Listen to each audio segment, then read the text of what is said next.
Hey everyone, and welcome back to another video. Today, we're actually going to be looking at EvE Online. It's a game that recently went free to play. Now, that's pretty interesting because it's traditionally a pay-to-play game, and in addition to that, they've also completely revamped their new player experience. EvE is a game which historically has had a very high bounce rate of players, where a lot of people, they just bounce right off the game. It doesn't have a learning curve, it has a learning cliff that you generally fall off. But the people who do stay with EvE Online, who do get into its systems, play the game for a pretty tremendous amount of time, and it's known for having an extremely dedicated fan base. So because of all this, because it's now free to play, I figured today is a pretty good time to give you a look at the game. So what I'll be doing in this video primarily is running through the new player experience of the game so that we can both see what it's like, and you can get to see if EvE Online is a game that is of interest to you. Now, what kind of things do you end up doing in EvE Online? Well, it's a sandbox. You kind of make of it what you will. You do what you want. It's got a lot of systems to support loads of different types of gameplay.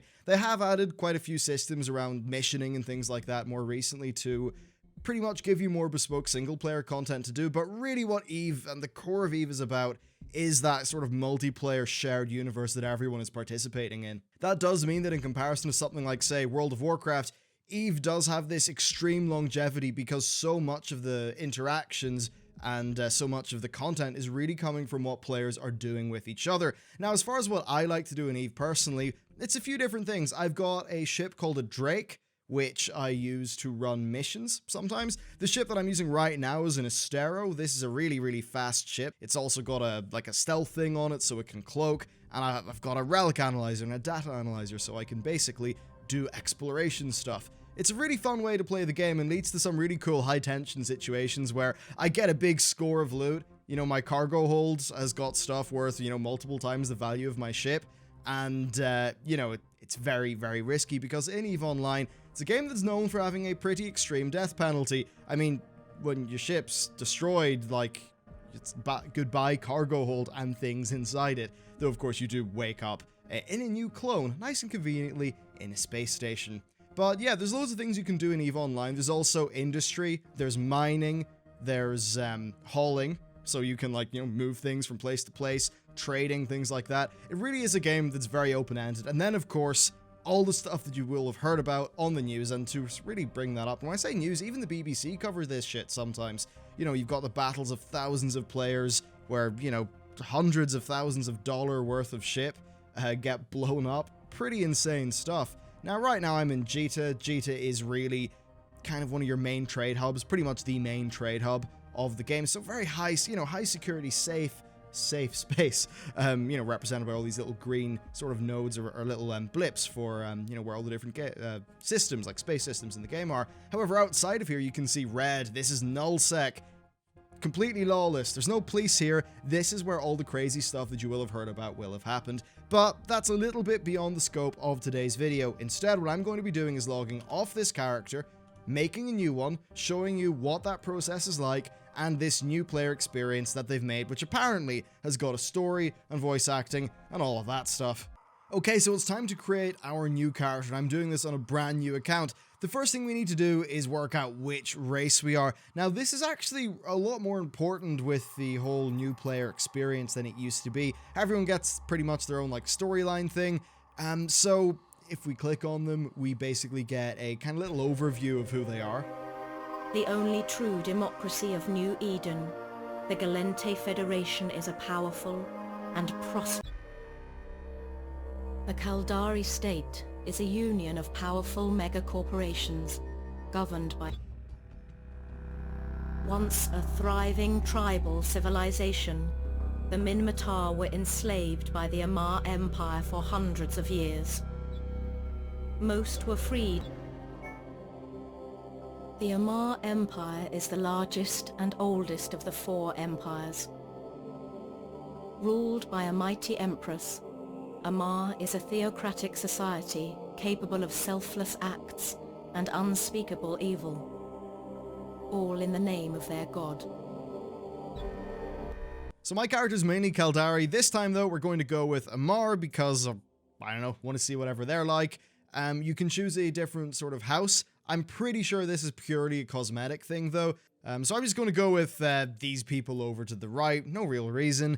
And I'm probably just going to randomize this character so you can see, first of all, the amount of control that you have to create an amazing looking character or to create an absolute potato monstrosity is quite large. I mean, you really do have a lot of control with how this whole like system works. You can grab all the different things, make them different shapes and sizes. So there's that. I'm just going to basically randomize the character a bit though. So let's just go mad with face shapes until we get something that's not completely silly. As you can see, we've got options for, you know, like different hairstyles and things like that. I'm just going to go like with the default bald thing. This is a character that I will never play past this video, so I'm not particularly worried. This is not fashion designed at all. Anyway, it doesn't matter. We can then basically do our character portrait however we want it. I'm just going to stick with the default though. And with all of that done, I will call him Khadgar. That's it. We'll be completely unoriginal and steal the name from World of Warcraft, as cringy and silly as that may be. And then I can just easily randomize a sort of surname, and that should be us pretty much ready to go. I will say we are from the Border Runners and the Imperial Academy. So, yeah, awesome. Let's hop into the game and experience whatever this new player experience that they've cooked up actually is. Calling any convoy Angel 7 Crown survivors. Right off the bat, we start off with some voice acting. Come in, all survivors. Recruit. Wake up and respond. My name is Fleet Commander Taron, and as of this moment, I am your commanding officer, and we need to figure out what infernal slaughter is going on here. Okay, so basically, me and this guy are going to be working together. I think we got the drift of things. If I zoom out, you can see pretty big scale. Greetings, Captain. I am Aura. I will assist you in commanding your vessel and navigating New Eden. Okay, so this is Aura. She's basically your on-ship AI. Essentially acts as a bit of a guide throughout the game. So initially we're just doing things like, you know, camera control. I'm going to skip ahead to whenever this sort of silly stuff is done. Okay, so we need to do movement. Now there's a few ways of doing this. Right now it's just telling us to do it manually, so I double click in a direction. And you'll see that once I do that, my ship will pretty much autopilot its way over there. And then we can just click this to stop the ship. And that's essentially one of the ways that you get around. Often though, what you're doing is you're right-clicking on objects and you're kind of giving move commands based on that. So the first thing that we're doing is basically a simple cargo transfer. So we're going to fly over to this ship, and when we right-click, when we're close enough, we can open the cargo of it, like that, and then I can open my own cargo, and I pretty much just drag it from theirs into mine. And yeah, that's pretty much how that system works. I'm actually quite impressed by the art of this ship. I think that's really, really quite sleek and pretty damn cool looking. Okay, so it's time to actually do a little bit of combat stuff. So what I'm first going to do is lock onto this, which I've already done. So now I'm locked onto this warp disruption generator, which I believe is what's causing this big bubble around me. And, oh, it wants me to orbit, so I'm just going to right click, and we'll orbit from 2,500 meters, that'll do. So now my ship will kind of autopilot its way to orbiting around this. And then from doing that, I can activate my weapon. So right now my ship has got a mining laser. Obviously, we're not really looking to do mining here, so I'm going to be activating my pulse laser, and you'll see my ship will start to fire. And there you go, the thing is destroyed. I think they, like, redid some of the destruction animations in EvE, so yeah, I think that's actually pretty damn nice looking. An enemy ship has just spawned in, so what am I going to do? Well, I'm going to have to look at it. Basically, whenever you control click on something, that's an easy way to lock onto it, so that's what I'm going to do. Wow, you can see I'm actually taking a little bit of shield damage there. Now, I'm using an AMARRian vessel. Generally, AMARR ships are designed around having a really strong armor tank than a shield tank. What does that normally mean? Well, basically, you've got really thick armor, and you've got, like, repair modules, which will repair your armor as it takes damage. So you can see I'm blasting away, and the combat system of EvE is pretty passive overall. Now, for some people that's a good thing, for others it's a bad thing. What it does do is it makes things quite tactical. If I actually click a button here, and once this little thing goes away, yeah, to look at the tactical camera, this is how, like, some people will be playing the game. So, you know, they've got their distance numbers and all of that stuff. First kill. Victory in combat is a sacred rite of passage. Having this experience definitely makes you more valuable to the Empire. So we've got another enemy ship, and I'm just going to use look at so we can actually see a little bit more what it looks like. Now, these are the drifters. They're one of the threats, sort of, in EVE. I think it's some sort of existential, crisis. Something's coming in from afar. But yeah, they're evil and we don't like them, so I'm going to shoot them for a bit. Okay, so apparently a bunch of enemies are about to warp in, and what we need to do in response is to, well, warp out now that we destroyed those generator things. So I need to warp out to... yeah, there's only one station in this system, the military academy, so I'm going to warp to within 0 meters, and I'll show you what warping looks like in EVE. So here we go. I've activated my warp drive after a short amount of time. I will be going very fast indeed. This is 17 astronomical units away, but, well, you'll be able to see my ship. We'll be able to do that in a pretty small amount of time. And graphically, the whole thing is very impressive as well. And it runs very, very good too. I suppose with EVE, it's just a really big, shiny, impressive skybox, and not that much else in, in the game, so they can actually make it look really good and also run really good as well. And I think their art design and their art style is actually really strong. Even this ship itself, despite being like the most basic starter thing, I think is really cool looking. So here is a space station. As you can see, we are very small in comparison. Anyway, we need to dock with this, so I'm just going to right click on it and then click dock, and my ship will autopilot its way over there, and it will pretty much load into the hangar view.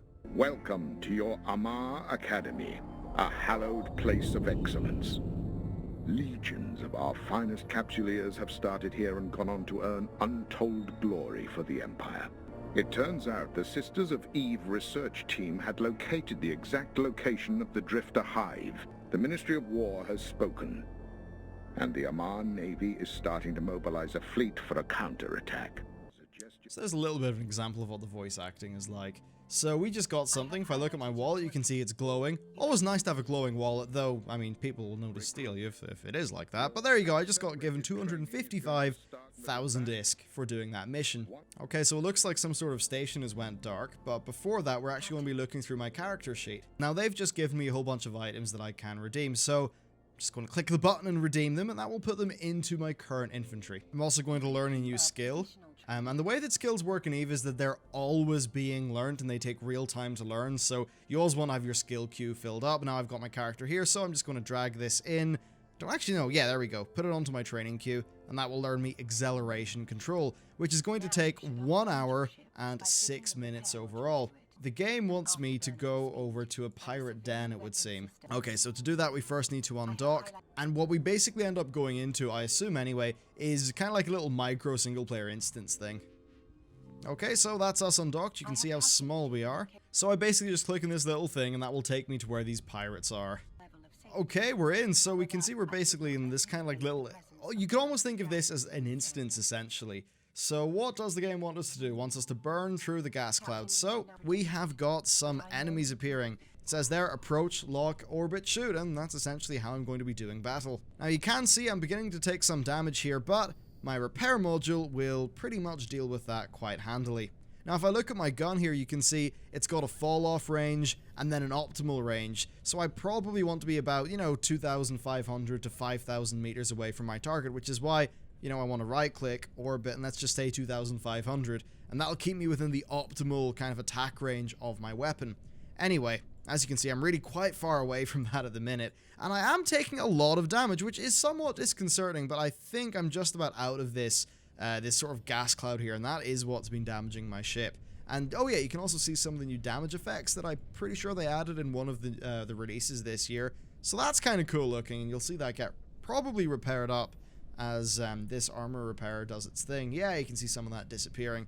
Anyway, we are probably, 21 kilometers away. I'm going to start firing on this guy now, but you'll probably notice I'm just not going to get that many hits. I'll right-click on him, and we will hit look at, so we can actually see what sort of target we're dealing with. So there we go, it's kind of like a drone-looking guy. This guy's screwed. Here's his health and all of that stuff. So you'll see as I finally get closer. I'm still 10 kilometers out though, so I'm going to be getting a lot of misses. That won't be particularly good. So yeah, as I said, orbiting at about 2,500. And this is where things like, if you're a ship with railguns, and, maybe a ship with missiles, a ship with close-range lasers, a ship with drones, they all have different ways of fighting with each other. And then when you get into the really advanced sections of EVE Online, you've got logistic ships, which will be, you know, supporting other ships, and you have these massive fleets with, you know, loads of synergy between all of the different ships. But right now, things are a lot more simple. Anyway, I'm finally within my kind of optimal weapon range, and now that I am, you can see this enemy is pretty much being destroyed quite handily. And here's my ship over here flying around the place. Yeah, there we go. Enemy dead. Oh, wait, no, I'm afraid we're being attacked by 2 more of them.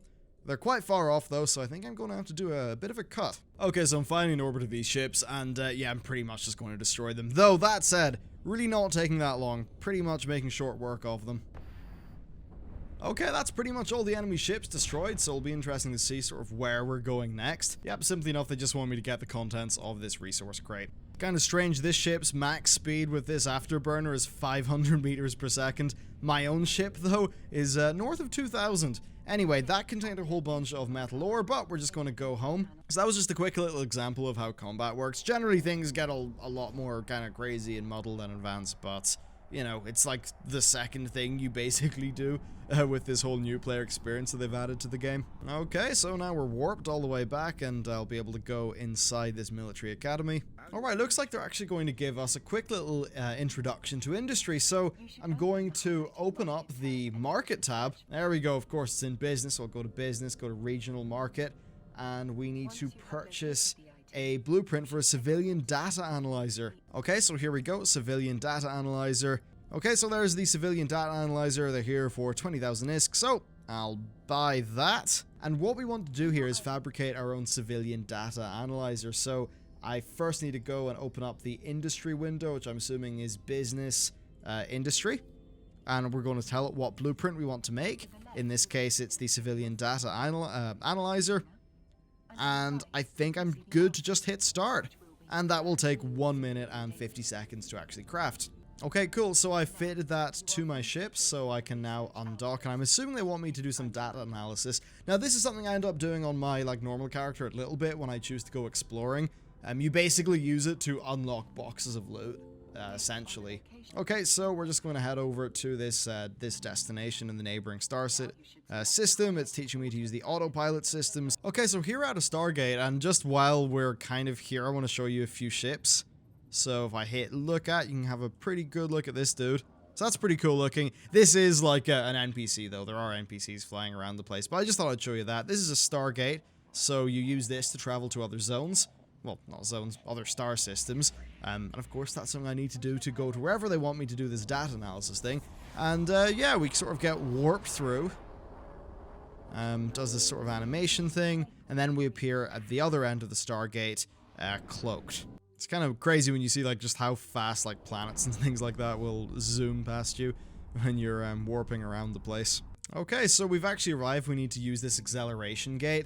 And here we are, so we're pretty much in these ruins, and normally what you end up doing with data analyzers is being in some sort of ruins, finding, you know, some sort of locked cache, and using that to get your way in. So if we look at my overview here, there's an info shard 127 kilometers away. Well, that took a while. I'm finally at the info shard, so I can use my data analyzer, and this will just sort of put you through a little mini game. You just click in the nodes, it reveals things, and you kind of just work it out as time goes on, really. So let's see. Okay, we found this thing, and I think, yeah, that's what I needed to break to be successful in the hack.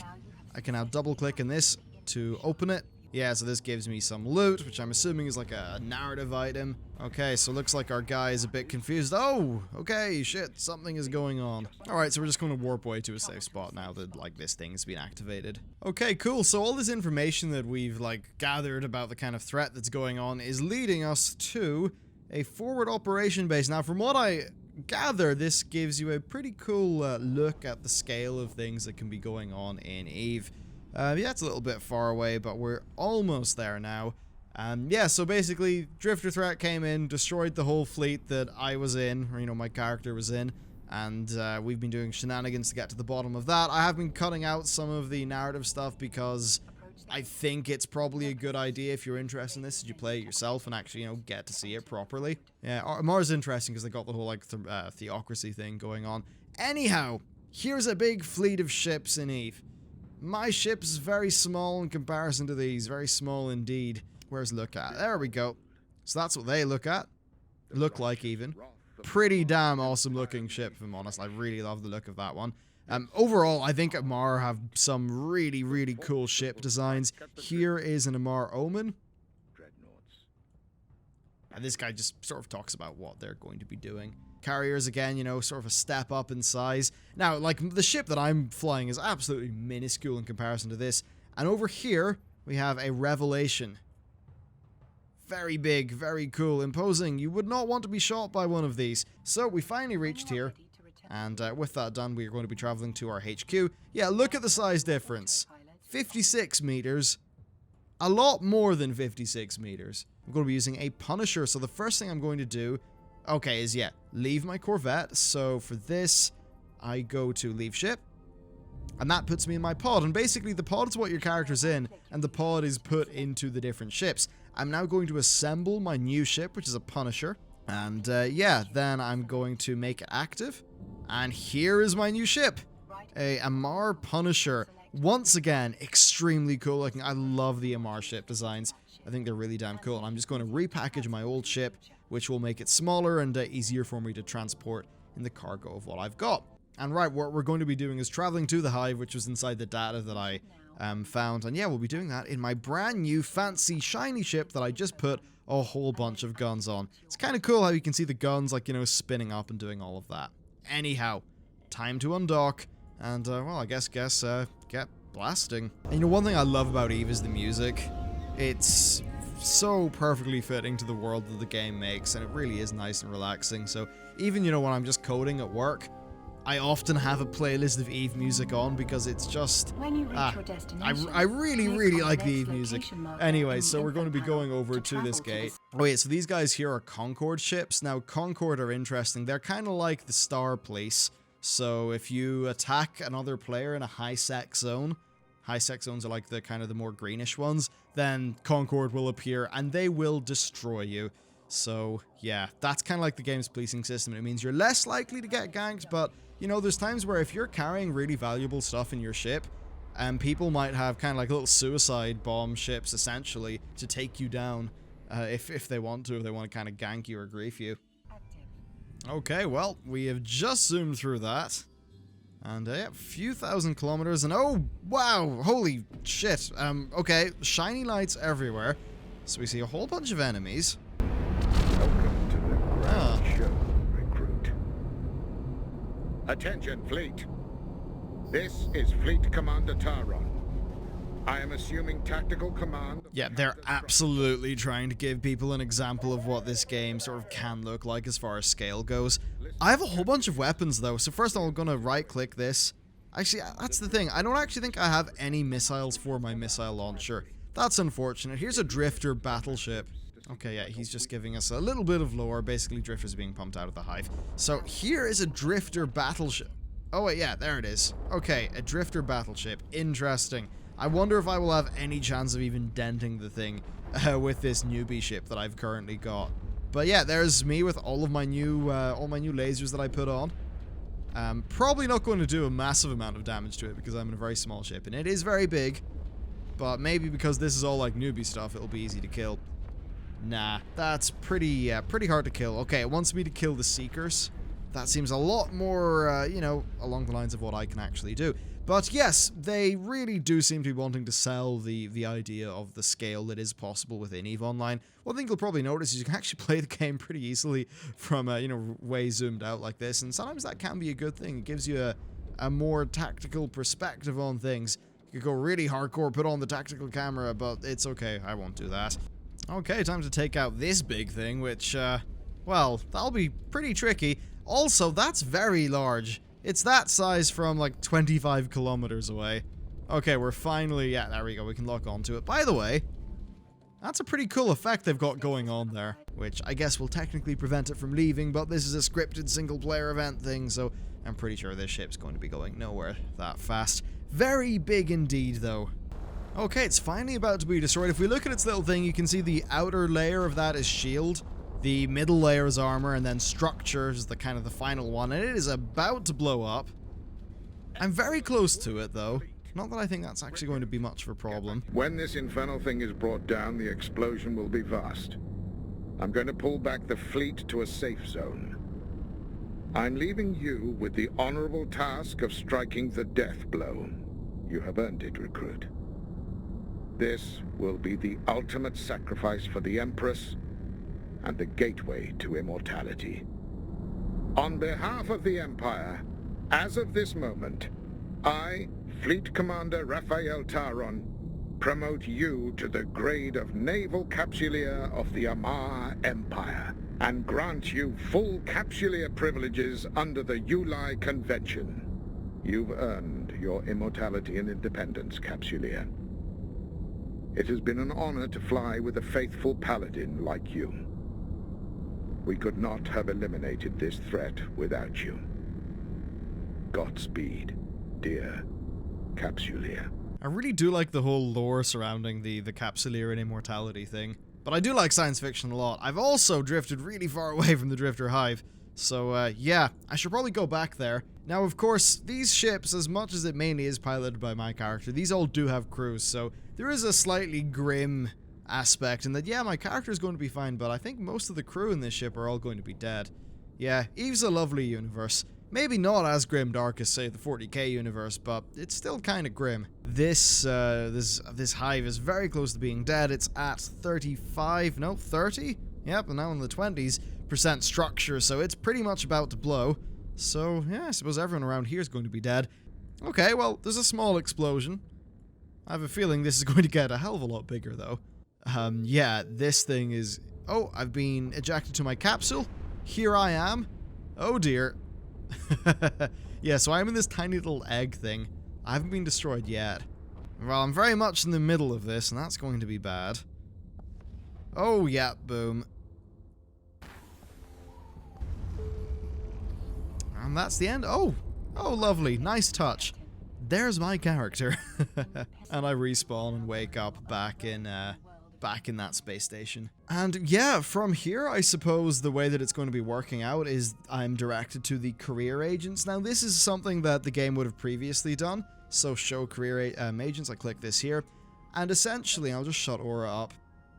Aura is great though if you're new. Yeah, if you want to do, like, the kind of main activities in EVE, you've got the two military people, you've got the industry one, the exploration one, and the business one. And I'd actually recommend doing all of these. That'll first give you quite a lot of content to do, but it will also give you, like, just a better feel of what's going on in EVE, I suppose. Yeah, so they're a pretty damn good thing to do. Now, I think I have some redeemable items here, so if I go to inventory, we get a salvager, a venture, which is a mining ship. We get a Punisher blueprint, so that's a blueprint that we could use. We could basically mine ore in the mining ship they've just given us to manufacture a new Punisher. We have a mining laser upgrade, and we also have a miner. Okay, I'm just going to very quickly put us into this venture, so I'm going to hit assemble. And yeah, I'm already in my capsule, so I will hit make active. Now, unlike my other ship, this is probably quite slow because it's like a mining barge thing. I think it's really quite cool looking, though. It's pretty much time to wrap up this video. And that is, overall, a look at EVE Online, at the new player experience. Overall, I think it's actually really good. Doing that will give you the basic mechanics that you need to do a lot in EVE. And then doing the career agents that you saw at the very end of the video, that'll pretty much get you going. What I'd say is if you want to, if you're interested in EVE, you gotta think, well, do I have the time to commit to actually getting something worthwhile out of this? And then do you have the desire to join a larger corporation? Because that's where the gameplay is really at. Where you're flying in fleets with hundreds of other people, maybe tens of other people, maybe even a fleet of 8 or whatever. But that's really where the actual gameplay is. So that's really a determination that's up to you to make. It's, I think, one of the most interesting games on the planet, though, because of the stories that its game systems can make, and that is something that I think is really unique and really special. 52% of EVE players apparently bounce off the game within the very first hour, and I have to assume that the new player experience that they've just made, that we went through here, will really help that number a lot for them, but it will be very interesting to see what the long-term effects of this system are on the game, because I've noticed that we're maybe about 2 to 3 times like the average players as what I would have normally expected that are currently live on the server, so perhaps this is going to be EvE turning a sort of a new leaf in a way. They have added in-game systems almost akin to daily quests, and they've been experimenting with things like that in the past with events. So it's interesting to see how the evolution of this MMO, which is even older than World of Warcraft, how this game will evolve over time. This could be a pretty big step at going free to play, so I'm very interested to hear what your thoughts are on the game. Certainly it's a game that I find extremely interesting, and I wish I had the time to play it. As it happens, I've got work, I've got YouTube. That's just too much for me to really commit the amount of time that it takes to really get the most out of EvE. But if you're in a position where you can, then absolutely by all means, it could be a really kind of special experience in gaming for you if you're one of the admittedly few people who EvE ends up working out for. But anyway, that's a quick look at EvE Online. Thanks for watching the video, and I'll see you next time.